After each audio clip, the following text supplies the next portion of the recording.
Bonsoir. Je suis très heureux d'être ici pour Les Idées mènent le monde et je vous demande d'accueillir tout de suite Elsa Boublil.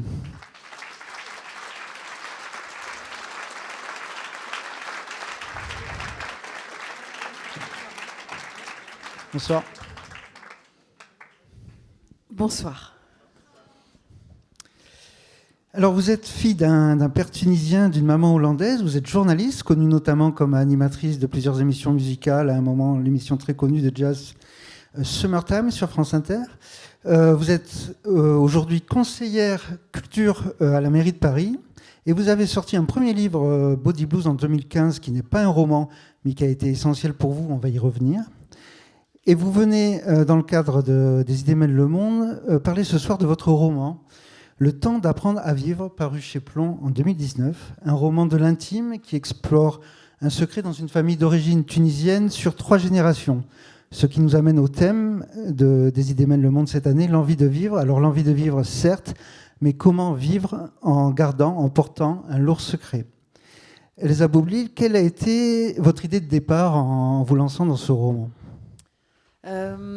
L'idée de départ, c'était de parler de ce que j'avais perçu comme étant un secret, donc quelque chose, une histoire familiale, et de faire en fait entendre peut-être la voix de quelqu'un que je n'avais pas connu et dont je ne connaissais pas la voix, faire revivre en fait une tante décédée qui avait compté pour moi alors que je ne la connaissais pas et dont j'estimais qu'on n'avait pas peut-être eu la chance d'entendre la voix dans l'expression de ce qu'elle était vraiment. J'avais le sentiment que finalement les gens ne l'avaient pas perçue telle qu'elle était. C'était important de lui redonner sa voix. La faire exister à travers ce roman. Ouais. Alors, la forme est très particulière, on y reviendra peut-être. C'est une sorte de dialogue, pour ceux qui l'ont lu, à 3 voix, entre 3 personnages relayés, on l'a dit, par un lourd secret de famille. Alors, on va les aborder un par un, parce que tous sont de sacrés personnages. Il y a tout d'abord, on peut commencer peut-être, si vous voulez bien, par Fleur, la grand-mère, je dirais presque la matriarche, j'ai envie de dire, dans une société, alors à l'époque, j'imagine, je ne l'ai pas connue, tunisienne et française du XXe siècle, très patriarcale, et elle dénote. Ouais, même si en Tunisie... c'est du patriarcat qui se cache derrière un matriarcat. C'est pas une personne particulière. Pour avoir été beaucoup en Tunisie, je me suis rendu compte que certes, les femmes restent à la maison plus que les hommes, même si c'est une société où les femmes ont quand même ont pu faire des études, ont une belle place dans la société, mais en réalité, c'est elles qui mènent le monde. Puisqu'on est au festival Les Idées mènent le monde, elles sont très, très présentes. Alors Fleur, c'est la grand-mère, c'est la maman de celle qui a disparu, Nicole. C'est une femme qui a du caractère, qui a toujours su ce qu'elle voulait. Elle voulait appartenir... elle est née donc en Tunisie et elle voulait appartenir à la bourgeoisie française puisque le statut des Juifs tunisiens était un peu particulier et qu'ils avaient accès à l'école, etc., française. Son désir à elle, c'était de s'intégrer dans la société française et dans la bourgeoisie même française. Donc... de très très grandes ambitions. Elle choisit son mari, c'est incroyable cette histoire, ouais. Comment elle choisit son mari, qui était promis à une autre. Oui, tout à fait. Elle choisit son mari qui est en fait son cousin, en plus. Un homme qui est promis à une femme riche parce que lui vient d'une famille très riche et que c'est un mariage arrangé et que tout le monde a envie qu'il épouse cette femme pour qu'on reste riche dans la famille. Et elle, à 10 ans, elle le regarde et elle se dit « Mais en fait, toi, tu seras mon mari. Il n'est pas question que tu épouses cette femme. » Et voilà. Dans le roman, on voit qu'il est attendri par cette jeune fille parce qu'elle a 10 ans, donc il en a 20. Il se dit elle est mignonne, ma cousine. Mais elle le garde en tête en se disant je l'aurai. Et elle finit par le séduire quand il revient quelques années plus tard, ayant rompu ses fiançailles avec sa promise, s'apercevant de la supercherie de la famille qui avait arrangé ce mariage pour rester riche. Lui, c'était un homme sincère. Il s'est dit mais moi, jamais on me marie à quelqu'un par intérêt. Et donc, il est revenu, il lui a dit en fait, je ne t'ai pas oublié, est-ce que tu veux m'épouser ? Alors, déjà, on a un premier secret, peut-être, on a l'impression qu'elle est émue, Fleur, par un rêve de princesse, un conte de fées, qui, au fil des années, ne se passe pas tout à fait comme prévu, notamment la vie parisienne, qui est loin de l'idée qu'elles sont faites. Ouais, j'adore cette idée-là. On l'a pas beaucoup évoqué dans cette histoire d'exode des Juifs en particulier. Il y a les Pieds Noirs aussi, mais les Juifs des 3 pays du Maghreb, Maroc, Algérie et Tunisie, vers la France. Ce sont des récits qui se racontent de famille en famille, mais la difficulté, je crois que si les Pieds Noirs algériens l'ont pas mal raconté, mais la difficulté de se retrouver tout d'un coup dans cette ville qu'on a rêvée, qui est la ville lumière, où en fait, eux, ils viennent du soleil, d'un pays ensoleillé, il fait chaud, il pleut à Paris, les gens sont pressés. Ils n'ont pas le temps de parler. Enfin, il y a trop de monde, donc ces petites villes deviennent tout d'un coup cette métropole où plus personne ne se parle. Enfin, je crois que ce sont des drames qui ont été... On se fait agresser même quand on regarde un peu trop fixement. Il y a un passage savoureux comme ça. C'est vrai qu'il y a une scène dans le métro où elle observe tout simplement, et on sait très bien, je pense que tout le monde ici a fait cette expérience de voir à Paris que les gens ne se regardent pas. Et ça, pour elle, c'est épouvantable. Elle a rêvé d'une ville, elle a rêvé d'une situation, et elle arrive en fait défortunée et avec cette différence qui se voit pas nécessairement tout de suite, mais qui se voit par l'attitude qu'elle a, qui est en décalage total avec la vie parisienne. Alors, un peu plus tard, dans le roman, elle revient en Tunisie, et là, pour sauver les apparences, elle fait comme si c'était la vie rêvée, comme si elle a eu la vie dont elle rêvait. Ouais, c'est-à-dire qu'elle joue la grande bourgeoise avec l'accent parisien, alors que, bien sûr, elle a déchanté largement qu'elle n'était pas heureuse, mais il faut faire bonne figure quand on retourne au pays pour dire on a bien fait de partir, quoi. Nous, on vit mieux que vous ici, bande de pecnos, je ne sais pas comment on dirait, mais voilà, nous, on connaît la grande vie. Alors, elle incarne une certaine forme de liberté. Sa fille Nicole, une autre forme de liberté. Ouais, ce sont des femmes. Alors, c'est ça que je voulais raconter dans ce roman aussi. C'est l'histoire de femmes qui s'émancipent et qui sont confrontées à leurs propres limites d'émancipation par rapport à la situation sociale, financière, culturelle. Et elle, effectivement, c'est une femme émancipée. Elle arrive à se dire que elle ne sera pas dans le schéma familial qui est d'épouser celui qu'on donne à ces jeunes femmes, à ces pauvres jeunes femmes qui n'ont pas leur mot à dire. Elle choisit son mari, donc elle se vit comme émancipée, puis elle est rattrapée par sa propre vie, qui est la condition d'une femme au milieu du XXe siècle, venant en plus de Tunisie, donc qui n'a pas, qui ne jouit pas des libertés dont, d'ailleurs, les femmes de cette époque vivent à peu près comme ça. Et quand elle doit travailler, elle le fait par nécessité. Et évidemment, c'est pas du tout ce dont elle rêvait. Elle se retrouve à tenir une laverie alors que elle se rêvait en princesse. Ça colle pas. Et sa fille, elle aussi, c'est une jeune femme dans les années 60 à Paris. On sait ce qui se passe en France, enfin dans le monde d'ailleurs, dans les années 60, dans le monde occidental. Elle s'inscrit dans cette libération des femmes. Et par rapport à sa famille, c'est pas possible. Enfin, c'est pas possible. C'est dur à avaler. Pourquoi cette femme se coupe-t-elle les cheveux? Pourquoi cette femme a-t-elle une Travaille vie... tard. Pardon? Travaille tard. Travaille tard, a une vie. Alors, si elle travaille tard, c'est qu'elle ne doit pas travailler, c'est qu'elle doit faire autre chose. Avec qui traîne-t-elle? Et il n'y a pas de moyen de voir ce qu'elle fait. Donc, on la croit, mais on a des doutes. C'est qu'elle a un secret, c'est son grand amour avec un éditeur, Claude. Alors on est dans le milieu, dans les années 50-60, je crois, dans le milieu germano-pratin, comme on dit. Pourquoi vous avez voulu explorer cet univers-là ? Pourquoi ? Peut-être parce que c'est le milieu intellectuel rive gauche tel qu'on nous l'a raconté, tel que je l'ai lu, tel que je l'ai exploré étant jeune et qui m'a passionnée. Là, à l'instant, on parlait de Jean-Paul Sartre.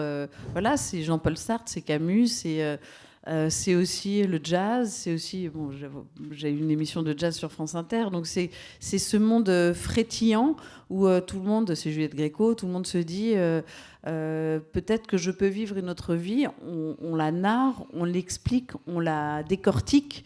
Et je me disais que pour expliquer cette émancipation, c'était aussi intéressant que cette femme s'éprenne d'un homme qui vit l'émancipation, alors qu'elle est plus observatrice de cela.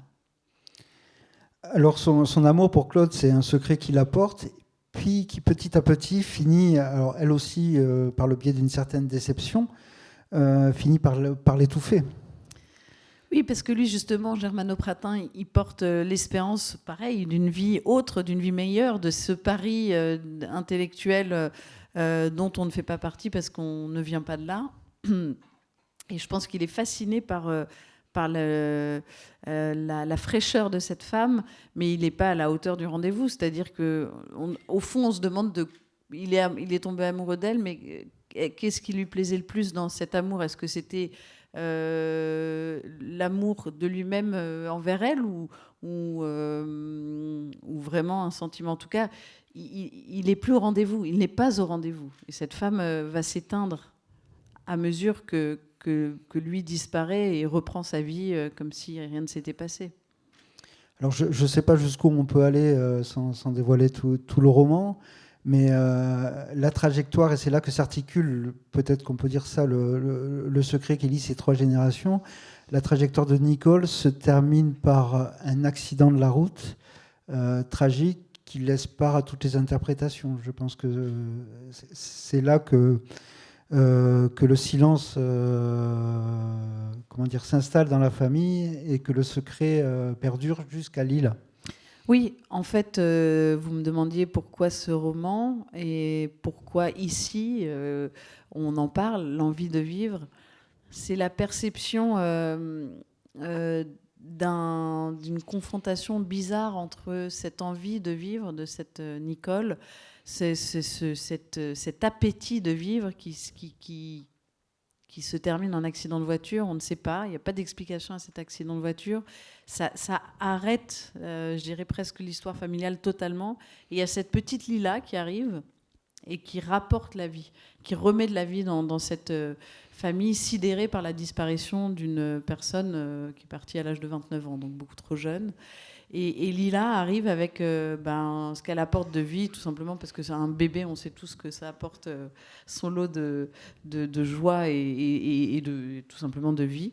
Et Lila, finalement, est cet être qui va porter le poids du silence, de l'envie de vivre soudainement de la grand-mère, donc de Fleur qui se dit que peut-être qu'au fond... il faudrait qu'elle cesse de pleurer la disparition de sa fille et se tourne vers ce que ce bébé lui apporte de vie, mais il est trop tard. Il est trop tard. Elle n'a pas su, au moment où elle vivait tout ce qu'elle avait à vivre, elle était toujours en train de regretter de ne pas être plus bourgeoise, de regretter de ne pas avoir mieux réussi, de regretter que sa fille réussisse alors qu'elle aurait voulu réussir et qu'elle n'a pas réussi, enfin, d'être toujours dans une observation de tout ce qu'elle n'avait pas alors qu'elle avait tant. Et elle finit même par regretter d'être passée à côté de sa fille après le drame. Oui. Et c'est là que c'est un drame. Et justement, Lila, vous la mettez en scène à deux moments, c'est un peu la magie du roman. Au moment où elle naît, où elle entend sa grand-mère lui raconter son histoire, et au moment, peut-être 20 ans plus tard, je crois, où... finalement, elle réalise une sorte d'enquête, d'introspection pour essayer de percer ce secret. Parce qu'on s'aperçoit qu'elle a besoin, pour elle, se construire, quelque part de le résoudre. D'où ce roman. Oui, parce qu'au fond, être habité de voix comme ça, être habité de perceptions qui ne sont pas vraiment dites, parce qu'en plus, il y a plein de langues dans cet environnement. Elle entend parler le français, l'arabe... même le néerlandais, elle entend plein de langues dans tous les sens, dans le suédois, pardon, dans le roman. Et en fait, elle a besoin de comprendre d'abord où elle est elle, parce que les regards qui convergent sur elle sont des regards qui ne sont pas peut-être les regards justes, Est-ce qu'il regarde Lila quand il regarde Lila, ou est-ce qu'il regarde Nicole qui a disparu? À qui il s'adresse? Et elle a besoin, en effet, à l'âge de 20 ans, de se dire, mais qui je suis moi? Et qui est cette Nicole dont on me parle tant? Qui est-elle vraiment? Alors, il n'y a pas que des personnages de femmes, il y a des personnages d'hommes. On a parlé de Claude. Il y en a un autre qui est haut en couleur, mais qui est aussi, comment dire, et dans la posture, dans la comédie humaine, c'est Gilbert. Oui, Gilbert, c'est C'est le fils aîné. Voilà, c'est le frère aîné de Nicole. Ils sont 4 enfants. Et c'est un peu Solal d'Albert Cohen. Enfin, c'est un personnage qui se vit dans une histoire. Il serait le narrateur de la réussite ratée de la vie de la grand-mère. La grand-mère rêvait que ce soit des bourgeois, presque des aristocrates, enfin des gens qui ont réussi financièrement, socialement, etc. Et lui, il incarne ça, donc il est dans un mensonge perpétuel. Il s'invente des histoires, il connaît les personnes les plus hautes placées en France, et puis il raconte des histoires et se comporte comme un aristocrate presque. Il parle beaucoup. Il y a un autre personnage qui lui, fait exception parmi tous ces personnages qui, quelque part, participent à la comédie humaine. C'est le mari de Fleur, c'est Tsadok, qui lui dit un mot, 2 mots, pas plus, et qui prend en même temps les bonnes décisions quand il le faut dans cette famille. Alors Tsadok, j'ai choisi ce nom parce que dans la Bible, dans la Torah, le tzaddik, c'est l'élu. Et j'aime l'idée que cet homme soit l'élu. Et parce qu'il est élu, mais à la modestie de savoir qu'on n'est pas élu, reste dans un silence permanent, dans un je dirais un recul comme ça qui lui permet de voir les choses, qui lui permet de voir venir les choses, qui lui permet de ne prendre la parole que quand c'est le moment opportun. Sinon, il laisse, effectivement, c'est très bruyant, je crois, comme roman, enfin très bruyant. On se rend compte que les gens parlent beaucoup, sont très dans le discours, et lui, au contraire, il est dans l'introspection, mais pas introspection à se regarder lui, c'est l'introspection du Bouddha qui regarde le monde et qui je pense, sait quand il faut prendre une décision, et quand il la prend, elle est juste. Ce secret qui relie Fleur à sa fille est né d'une incompréhension entre elles. Elles sont, je disais tout à l'heure, hein, elles sont passées à côté. Fleur n'a pas voulu voir. Ça fait écho, bon, on va le voir un peu plus tard, à votre histoire personnelle. Comment avez-vous voulu mettre en scène ça à travers le roman? Comment j'ai voulu le mettre en scène ? Il y a beaucoup de tendresse, finalement. Elle n'a pas voulu voir, mais on sent que quelque part, vous lui pardonnez un petit peu. Mais en fait, parce que j'ai le sentiment que... est-ce que ce que je vois là, je vois plein de personnes, et je suis ravie d'ailleurs, merci d'être là.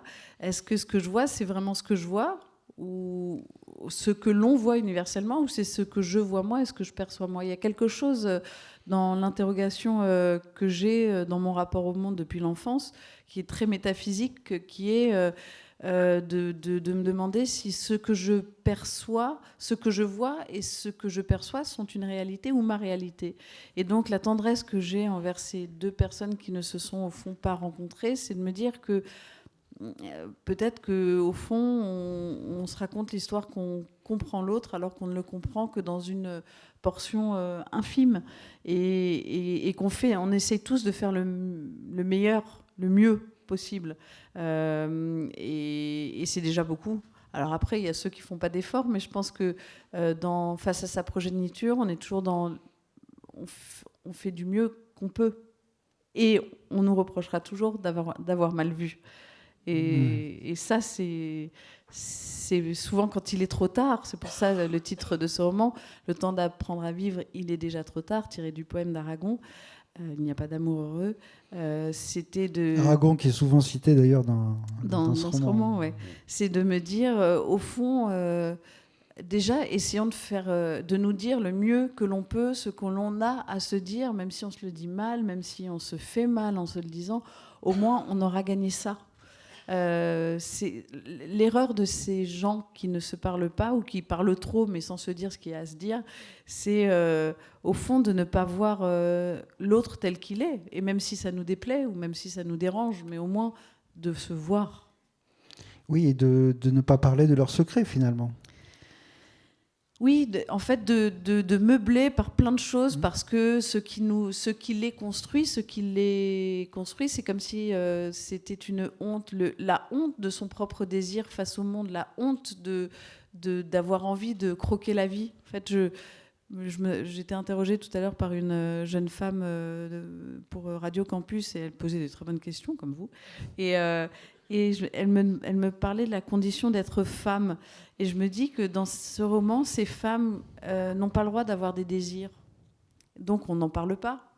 Quel que soit le désir, c'est pas le désir d'un homme, c'est le désir de vivre, le désir d'être au monde, le désir d'exister, de prendre part au monde, qui est une vraie question d'ailleurs de la place de la femme dans la société. Hein. Alors, Lila, justement, on sent qu'elle est le réceptacle. On sent aussi que vous croyez une espèce de transmission comme ça entre les générations, entre les âmes. Elle est le réceptacle de sa tante et de sa grand-mère. Alors, on sent qu'elle a besoin, elle, par contre, qu'elle ne peut pas vivre en gardant ce secret pour elle, qu'elle a besoin de le résoudre, de l'exprimer. Et ce qui est très beau, ce que j'ai trouvé dans ce roman, et ce côté magique, c'est que c'est un dialogue à trois voix intérieures, et trois voix qui n'ont jamais pu dans la réalité se parler. Et donc c'est un secret que vous arrivez à résoudre à travers le roman, par la magie du roman. Ouais, mais alors ça aussi, ça fait résonance aussi avec la radio que j'ai adoré vivre. Quand vous faites de la radio, vous parlez à des gens, mais vous n'entendez pas ce que les gens vous répondent, sauf quand ils vous écrivent. Mais j'ai le sentiment que parfois les gens ne s'écoutent pas, ne s'entendent pas. Et donc ces trois voix qui ne dialoguent pas entre elles, mais qui s'écoutent chacune d'elles, permettent, en fait, comme le patient sur son divan qui raconte sa vie à son psychanalyste, au fond, qu'est-ce que le psychanalyste entend ? Ce qui compte, c'est ce que j'entends moi-même de moi-même, plus que ce que j'entends de l'autre. C'est parce que je m'entends bien moi-même que j'arrive à mieux entendre l'autre. Donc c'est ces trois voix qui, au fond, finalement, s'expriment. Vous parliez tout à l'heure de qu'est-ce qu'on entend et qu'est-ce qu'elles ont à dire qu'elles n'ont pas entendu. C'est la même chose. C'est au fond, si j'arrive à dire ce que je n'ai pas su dire et faire entendre mon désir, alors je suis au monde. Mais ça, c'est la petite Lila qui est là pour résoudre ça, et qui a une certaine... je ne sais pas si c'est du courage, mais qui est presque sur Terre. C'est comme si c'était sa mission sur Terre de dire, d'aller au-delà des silences. Une mission que lui donne à la fin du roman sa grand-mère. Je vous propose de lire 2 petits extraits qui expriment ça. Alors, merci. Ma Nicole, j'arrive. La petite Lila est en train de grandir et je lui ai tout confié, révélé. Elle a dans sa mémoire, dans son corps, je ne sais pas très bien où, toute la vérité. J'ignore si elle s'en souviendra, mais ce dont je suis certaine, c'est que la vérité a été laissée quelque part et au fond, seule cela m'importe. Que l'univers apprenne et que le bon Dieu me pardonne. Ah oui, c'est Fleur qui effectivement est à la fin de sa vie. Elle n'a qu'une envie, c'est de mourir et de retrouver sa fille au paradis, parce qu'elle pense que sa fille l'attend dans l'au-delà, là où puisqu'elles se sont ratées dans la vie, au moins qu'elles se rejoignent dans l'au-delà. Et son seul espoir, c'est effectivement qu'au fond, sa parole ne soit pas complètement diluée dans l'univers. Mais oui. Donc là, elle boucle quelque part la boucle avec Nicole, et elle le fait la page suivante avec Lila. Garde un peu de Tunis en toi, de ma voix, de celle de Nicole, et surtout, fais ta propre vie, ma Lila, au nom de celles qui n'ont pas pu ou n'ont pas osé. Tu as compris ? Comme tu es belle quand le sourire te revient. Oui, c'est presque une injonction. C'est vrai qu'au fond, Lila, elle porte, j'avais oublié cet aspect-là, mais elle porte quelque chose qui la dépasse. Elle porte ce que sa grand-mère lui a transmis, d'avoir échoué dans sa vie sur Terre. Au fond, d'être resté pudique, de ne pas avoir su dire des choses et d'être passé à côté de tellement de choses. Ça, c'était important dans ce roman pour moi de parler de ça. Alors, on va faire le lien avec votre premier livre, qui n'était pas un roman, mais est-ce que ce roman, je reviens au roman une dernière fois, a été une façon supplémentaire pour vous de vous délivrer d'un de vos secrets ? Alors, je ne dirais pas ça. C'était pas me délivrer, c'était accoucher d'un secret. Au fond, ce que je viens de lire, c'est peut-être avoir le sentiment de réhabiliter la voix de Fleur et la voix de Nicole, c'est-à-dire ces femmes qui sont parties avec leurs propres secrets. On ne sait pas quel est ce secret, d'ailleurs c'est pas l'objet du livre, mais plus la douleur de n'avoir pas su dire. Donc moi j'ai accouché de ce que je percevais qui flottait comme ça dans l'univers de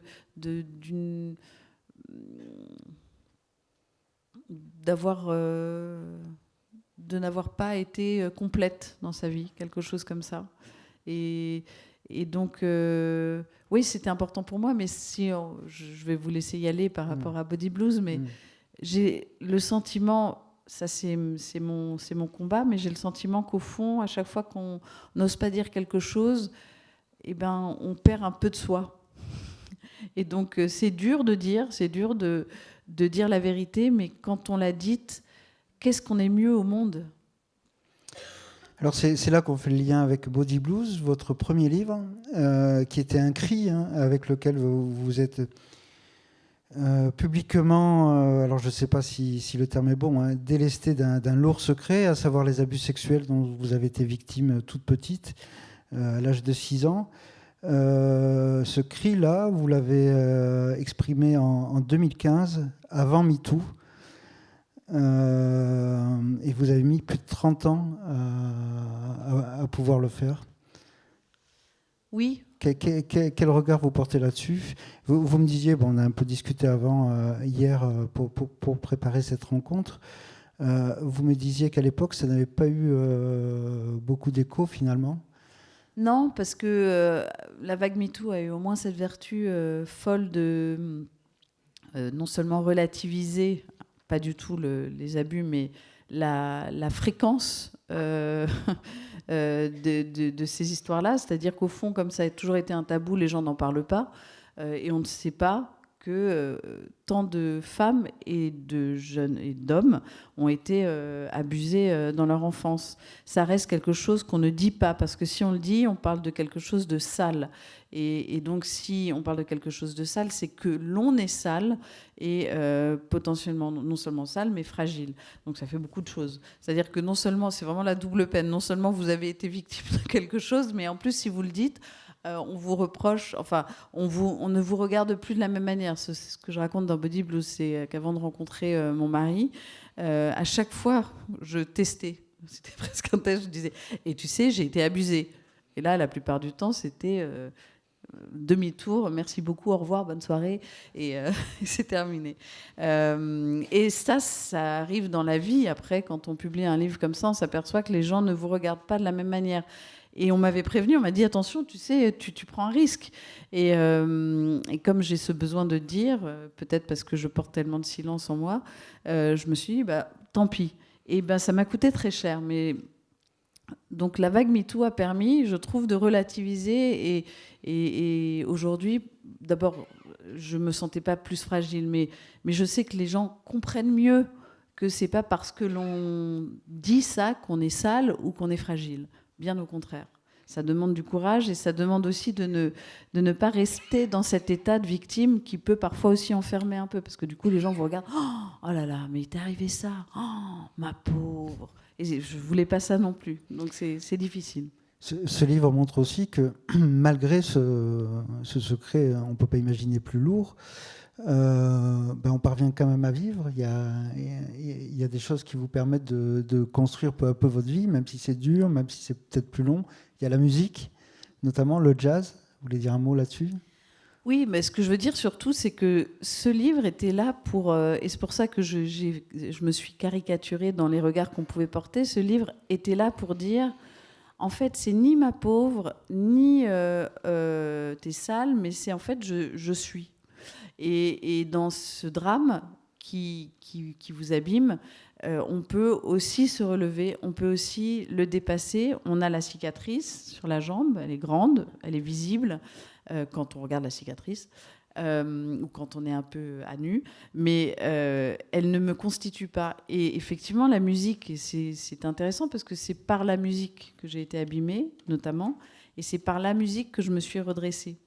Et donc c'était aussi pour dire, en fait, il n'y a pas de chemin, il n'y a pas d'histoire, il n'y a pas de règles, il n'y a que son propre chemin. Et dans ce chemin sinueux, tout est possible. Tout est possible. Et surtout, il est fortement possible de s'en relever avec... on boite. C'est mon mari qui disait ça, il disait toujours... Bah, tu vas pas faire semblant que tu n'as pas mal au genou, tu as mal au genou. Donc tu as mal au genou, tu as mal au genou. Oui, j'ai mal au genou. Mais je peux aussi me dire que ce n'est qu'un mal au genou. Alors il y a la musique, mais il y a l'écriture aussi. Je retiens cette phrase très forte de votre mari. De toute façon, tu ne pourras rien faire de bien avant d'avoir couché ton histoire sur le papier. Mais ça, il avait raison. Il a eu raison sur deux choses. En plus, il est là. Enfin, je le vois plus, mais il est là, ouais. Sur deux choses, c'était effectivement écris-le, ce texte, parce que c'est vrai, j'écris depuis que j'ai 12 ans, j'écris tout le temps. Là, j'ai changé de métier, donc j'écris sur mon téléphone, parce que j'ai pas le temps de m'arrêter d'écrire sur mon ordinateur. Mais et je lui disais, j'écris. Oui, mais si tu n'écris pas, si tu ne poses pas sur des mots sur ce qui t'est arrivé, qui fait que d'abord tu as une écriture... Parce qu'en fait, je suis quelqu'un de très joyeux. Mais j'avais comme ça une propension à tourner autour du noir et d'écrire des textes noirs. Et les gens me disaient, mais c'est bizarre, t'es tellement joyeuse et pourquoi c'est tellement noir ? Il m'a dit, mais vas-y, pose-le. Donc il avait raison là-dessus, sur l'écriture. Et la deuxième chose sur laquelle il avait raison, et ça fait pas longtemps que je dois lui reconnaître qu'il avait raison, c'était sur la boxe. Il m'a dit, il faut que tu fasses de la boxe, il faut que tu sortes ta colère de ton corps, et je fais de la boxe. Et ça a changé ma vie. Donc d'avoir écrit ce livre et de faire de la boxe, je me suis dit, il avait raison. Il faut sortir comme on peut ce qu'on a de douloureux en soi. Ça ne veut pas dire que ça passe, hein, mais ça veut juste dire qu'on sait prendre la distance par rapport à... C'est ce fameux Tsadok. Prendre de la distance par rapport à ce que l'on voit de soi. Mais c'est vrai, hein, je ne suis pas la même. Il y a un côté réparateur aussi. On remet les choses à leur juste place. Exactement. Ce qui est intéressant, c'est que tout ça, tout ce passé douloureux, finalement, ça débouche sur de la vie. Je crois que vous allez donner une autre vie à Body Blues en 2024. Oui, je vais. Alors ça, c'est vrai ce que vous dites parce que, en fait, ça a été un peu difficile. Il sort en 2015.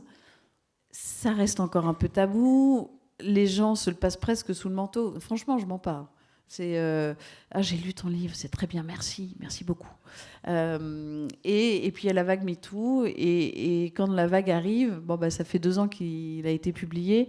Et donc il n'a pas existé. Il y a eu 5000 exemplaires de vendus. Il paraît que pour un premier, c'est bien. Vous étiez venu d'ailleurs ici en parler aux Idées tout à fait. Mêlement. D'ailleurs, j'avais pas mal signé de bouquins à l'époque. Et j'étais très honorée d'ailleurs que l'on m'invite parce que, comme c'était un sujet compliqué, à chaque fois c'était mais est-ce que tu sauras en parler ? Est-ce que tu veux bien en parler ? Oui, je l'ai écrit pour en parler. Mais c'est vrai que je ne fais pas comme on a pu lire après.